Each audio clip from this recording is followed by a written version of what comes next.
এই যে গর্তগুলো দেখা যাচ্ছে, এই গর্তগুলোর ঠিক পাশেই, অর্থাৎ এই যে মার্কেটের পাশেই কিন্তু ঢাল। আবার এই ডাইন পাশে কিন্তু বুড়িগঙ্গা নদী। এই যে বিল্ডিং দেখা যাচ্ছে, ঠিক এর পাশেই বুড়িগঙ্গা নদী। অতএব এখানে পানি জমার কোনো যুক্তিসঙ্গত কারণ নাই। এই পানিগুলো শুধুমাত্র নামার জন্য একটু নালা করে দিতে হবে। দেখেন অসভ্যরা কী করছে, দেখেন অসুস্থ জাতি। এই দেখেন এখান থেকে পানি নামার যদি খালি একটা ধারা তৈরি করে দেওয়া হয়, মাত্র 2-1 পরিচ্ছন্ন কর্মী যদি সেখানে এখানে কাজ করে, তাহলে এই জলাবদ্ধতার সৃষ্টি হয় না এবং এই কোটি কোটি টাকা দামের এই মহামূল্যবান রাস্তাও ধ্বংস হয় না। হ্যাঁ, এবং লক্ষ লক্ষ মানুষের জীবনে ভোগান্তি আসে না। দেখেন এই সাইডে কিন্তু ঢাল, দেখেন ভালো করে লক্ষ্য করে দেখেন ঢাল। এই যে এতে কিন্তু ঢাল, ওই যে পানি জমছে দেখেন। এই যে example is better then percept, দেখতে পারলে কেউ শুনতে চায় না। কিন্তু এই নির্বোধ জাতি যে প্লেটে খায় সেই প্লেটে পায়খানা করে। শিশুরা দেখবেন, নির্বোধ শিশুরা কিন্তু ওই যে প্লেটে খায় সেই প্লেটে পায়খানা করে। ঠিক এই বাঙালি জাতীয় সেমতো অসুস্থ জাতি। দেখেন এই যে কিন্তু ঢাল, দেখেন এই যে ঢাল, এই সাইডটা ঢাল আছে, ফলে এই রাস্তাটা ভালো আছে। এই দেখেন এই রাস্তাগুলো কিন্তু ভালো, ওই সাইডটাও ঢাল আছে, কারণ এর পরে এই বিল্ডিংয়ের পরেই নদী। ঠিক এইভাবে যদি একটা ঢালের সিস্টেম করা হতো, অর্থাৎ বৃষ্টি নামার পরপরই রাস্তার পানিটা ঢালে নেমে যাবে এবং ঢালের পানিটা নদীতে চলে যাবে,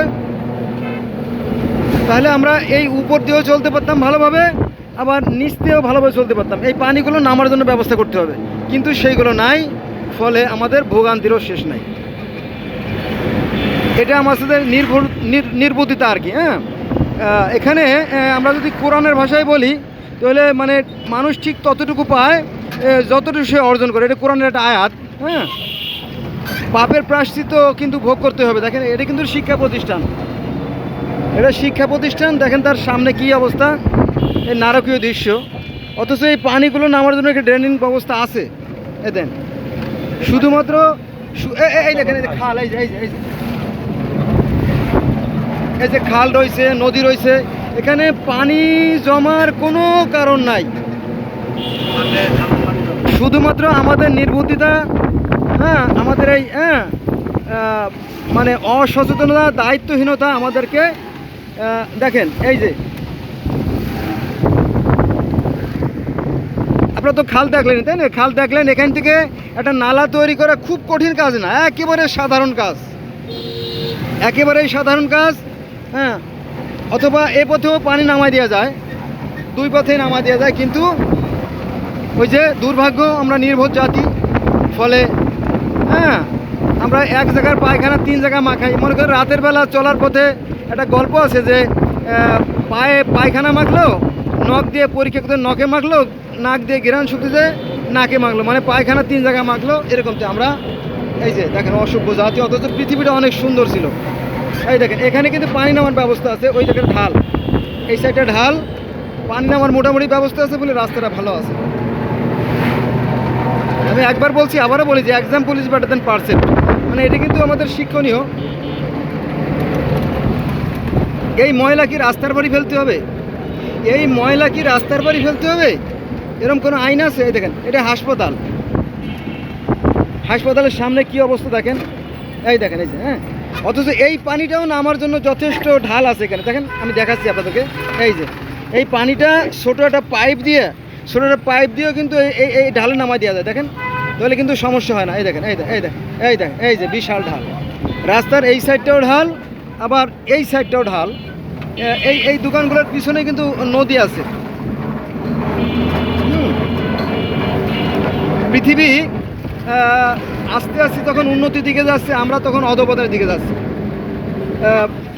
কবি কাজী নজরুল ইসলামের একটা কথা মনে পড়ে গেল যে বিশ্ব যখন ছুটে চলেছে, আমরা তখন বসে বিবি তালাকের ফতোয়া খুঁজেছি, ফিদাও কিতাব চষে। এখানে একটা ড্রেন ছিল, দেখেন এখানে একটা ড্রেন ছিল, এই ড্রেনে পানি নেমে নদীতে নেমে যেত, কিন্তু এই যে দেখেন এই যে নির্বোধরা এই রাস্তাগুলো কীভাবে নরক করে ফেলছে। দেখেন এটা শুধু এখনকার সমস্যা না, এই ময়লাগুলো, এই যে ময়লাগুলো দেখতেছেন, এই ময়লাগুলো শুকনোর সময় প্রতিনিয়ত গাড়ি চাকায় পিষ্ট হয় এবং মানে মানে হইতে থাকে, উঠতে থাকে। এই দেখেন এই যে অবস্থা দেখেন। হ্যাঁ, এখানে, হ্যাঁ এই দেখেন এই যে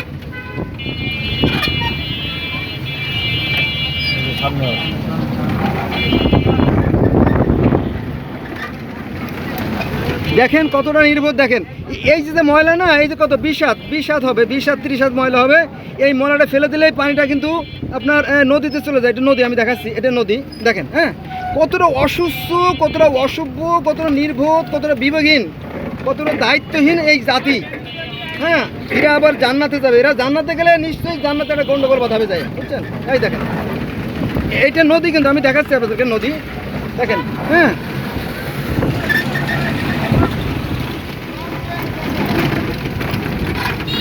এই দেখেন অবস্থা।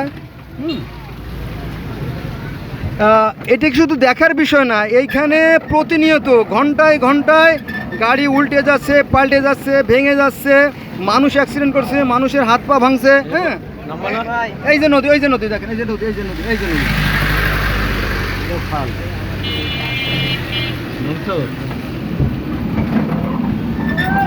এটা হচ্ছে আপনার সেকশন, এটা হলো বিডিআর। এই যে আপনার এই যে নেভি ব্লু কালার যে বিল্ডিং দেখা যাচ্ছে, সে যে বিডিআর সেকশন। এটা হচ্ছে আপনার দেখেন পানি, এই দেখেন, এই দেখেন, এই দেখেন, এই দেখেন, এই যে পানি। আর এই যে পুলিশ বক্স আপনারা জানেন। হ্যাঁ, এই পানিটাও নামার জন্য কিন্তু ইয়ে আছে, দেখেন এই যে এই পানিটা নামতে পারে, ওখানে ঢাল, ওই যে দেখেন পাম্পের ওই জায়গাটা ঢাল। হ্যাঁ, এই দেখেন, দেখছেন? সামান্য সামান্য একটু দায়িত্ব নিলেই এই পানিগুলো নামানো খুব সহজ, কারণ এ পাশেও ঢাল, এ পাশেও ঢাল। এই যে নদী দেখা যাচ্ছে, দেখেন এই যে। হ্যাঁ, অথচ কতটা নির্বোধ আমরা। এই দেখেন, দেখেন। হ্যাঁ, একই কথা আমি বারবার বলি যে আমরা ওই নির্বোধ শিশুর মতো, যে আমরা যে প্লেটে খাই সেই প্লেটে পায়খানা করি। হ্যাঁ, দেখেন এই পানিগুলো কিন্তু এখান থেকে অনায়াসে নামাই দিয়ে যেত, বৃষ্টির সময় নামাই দিয়ে যেত। এখানে ঢাল, প্রচুর ঢাল, আপনারা জানেন সেকশনের ঢাল। হ্যাঁ, দেখেন কত বড় দুর্ভাগ্য জাতি। হ্যাঁ, অথচ আমাদের প্রশাসনে ঊর্ধ্বতন সমস্ত চোর বাটপাট দিয়ে ভরে গেছে। এই দেখেন এই যে পানি যাতে না নামতে পারে, দেখেন যে ব্যারিকেড দিয়ে রাখছে। দেখেন এই যে পানিটা নামতে পারে, এই যে ঢাল, এই দেখেন, এই দেখেন, এই যে ঢাল। এখান থেকে শুধু একটা ড্রেন থাকলে, একটা চ্যানেল, ছোট একটা চ্যানেল থাকলেই এই পানিটা নেমে যেতে পারতো। দেখেন হ্যাঁ, এই যে দেখেন। হ্যাঁ, আমি কিন্তু দুইটা গল্প বলছি, যে ওই যে নির্বোধ যারা রাতের অন্ধকারে লাইট নিয়ে চলে না, লাইট বলতে এখানে জ্ঞানের আলোর কথা বলছি আমি। জ্ঞান, সৃষ্টিকর্তা কিন্তু আমাদেরকে ভালো মন্দের জ্ঞান দিয়ে দিয়েছে। হ্যাঁ, কিন্তু আমরা সেই জ্ঞানকে কাজে লাগাই না। সৃষ্টিকর্তা যে জ্ঞান আমাদেরকে দিয়েছেন, সেই জ্ঞান আমরা কাজে লাগাই না, ফলে দেখেন আমাদের ভোগান্তির কোনো শেষ নাই। হ্যাঁ, অথচ এই জ্ঞানকে কাজে লাগিয়ে মানুষ এখন উন্নতির চরম শিখরে আহরণ করছে। হ্যাঁ, আপনারা জানেন যে সেকশনের পাশেই একটা নদী আছে, বুড়িগঙ্গা নদী। এই যে আমি নদীটা দেখে আমার ভিডিওটা শেষ করে দেবো আর কি। এই দেখেন, এই যে এই দেখেন, এই যে নদী।